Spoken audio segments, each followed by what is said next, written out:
Hello everyone. हम लोग आज बात करेंगे कि ट्रांसफार्मर में जो हेल्थ टेस्ट होते हैं वो क्या होते हैं, देन उसमें क्या क्या टॉपिक्स होते हैं। उसमें काफ़ी सारे टॉपिक्स हैं, जैसे बीडीवी है या इंसुलेशन रेजिस्टेंस है, और भी काफ़ी कुछ है। हम लोग वन बाय वन देखेंगे।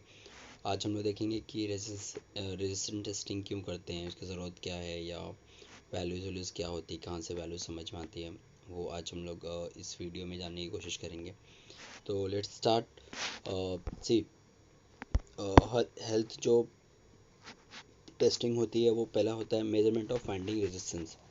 तो हम लोग क्या करते हैं, जो ट्रांसफार्मर की वाइंडिंग्स होती हैं, आर वाई बी फेज जो होता है, जो हम कोर के ऊपर रखते हैं, बनाते हैं। जैसे सपोज ये मेरा कोर है, तो यहाँ पर वाइंडिंग होती है, एक यहाँ पर वाइंडिंग होती है, थ्री फेज है सिस्टम, ठीक है, ये वाइंडिंग होती है। तो इस वाइंडिंग की हम लोग क्या करते हैं, टेस्टिंग करते हैं। तो इसमें जो टेस्टिंग करते हैं तो इसमें कुछ रेजिस्टेंस की वैल्यू अपने को मिलती है। तो उससे क्या है कि समझ में आता है, ठीक है, डिज़ाइन में हमने सपोज इसका रखा था कि इसका रेजिस्टेंस है 10 ओम्स होगा या 100 ओम्स होगा। ये एक्चुअल वैल्यू जो है वो जो ओरिजिनल मैन्युफैक्चरर होता है वही बता सकता है, क्योंकि उसने डिज़ाइन किया है कि इसका मटेरियल कौन सा यूज़ किया है। कॉपर यूज़ किया है तो कॉपर में क्या यूज़ किया है, फेरोमैग्नेट यूज़ किया है, या उसका मैग्नेटाइजिंग वैल्यू क्या है। तो वो सब के ऊपर फिर काफ़ी चीज़ें हैं। देन उसके बाद ही वो उसकी वैल्यू प्रॉपर्टी के बाद ही समझ में आता है कि ये कितना रेजिस्टेंस इसमें प्रोवाइड करेगा, या कितना वोल्टेज या करंट प्रोवाइड करने के बाद कितना इसमें रेजिस्टेंस प्रोड्यूस होता है। ये सब सारी चीज़ें जो है वो एम ही बता सकता है। तो हम लोग ये टेस्टिंग करते हैं उसके बेसिस पे।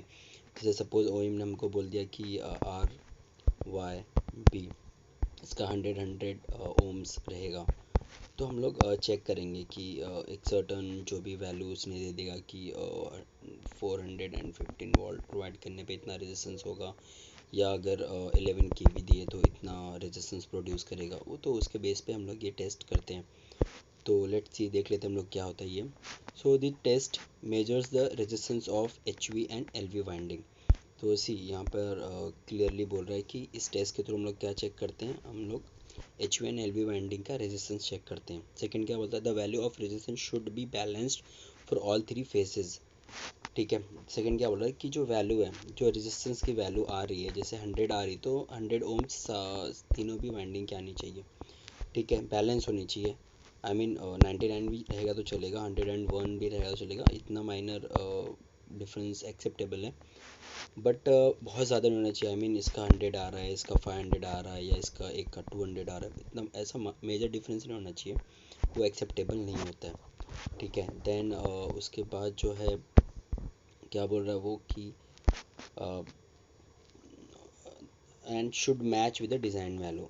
राइट, मतलब जो डिज़ाइन वैल्यू है, जैसे मैंने डिज़ाइन किया ट्रांसफॉर्मर, मैंने उसकी वैल्यू रख दिया 100 ओम्स सारे, कि भाई अगर 11 kV पे हम लोग टेस्ट करेंगे या हम रन करेंगे, या उसको 415 वोल्ट पे रन करेंगे, तो उसका जो रेजिस्टेंस है वाइंडिंग का वो 100 ओम्स होगा, या 10 ओम्स होगा, या 5 ओम्स होगा। वो डिज़ाइन वैल्यू जो दिया है उससे मैच होनी चाहिए। ठीक है, सेकेंड पॉइंट वही बोला कि refer the value of winding, refers value of winding value to be taken from O E M, original equipment manufacturer. वहाँ से ही हमको उसका डेटा लेना है, उससे लेना है कि भाई इसका रेजिस्टेंस क्या है ऑल। देन उसके बाद हम लोग देख रहे थे कि इसमें इक्विपमेंट क्या यूज़ करते हैं। तो इसके लिए हम लोग डिजिटल रेजिस्टेंस मीटर यूज़ करते हैं।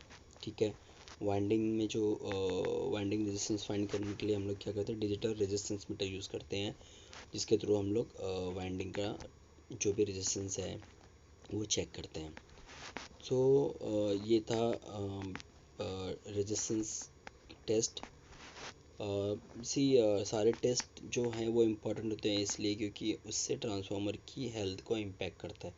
अगर रेजिस्टेंस कम ज़्यादा हो जाएगा या बहुत ज़्यादा रेजिस्टेंस प्रोवाइड करना शुरू कर देगा तो क्या होगा, आई स्क्वायर आर जो लॉस है वो बढ़ जाता है, हीट बढ़ेगा तो ट्रांसफार्मर की हेल्थ ख़राब होगी।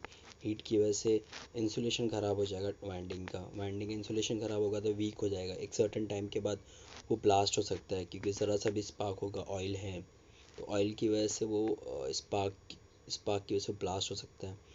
तो ये सब बहुत सारे रिस्क होते हैं, इसके लिए हमको इंसुलेशन जो रेजिस्टेंस टेस्टिंग है वो करनी पड़ती है।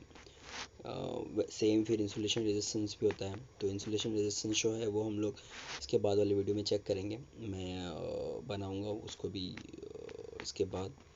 तो ये था हमारा measurement of finding resistance. I hope कि आप लोगों को ये पॉइंट क्लियर हुआ होगा। अगर कुछ डाउट है या नहीं समझ में आया तो आप कमेंट करके पूछ सकते हैं, और I will try my best to explain it in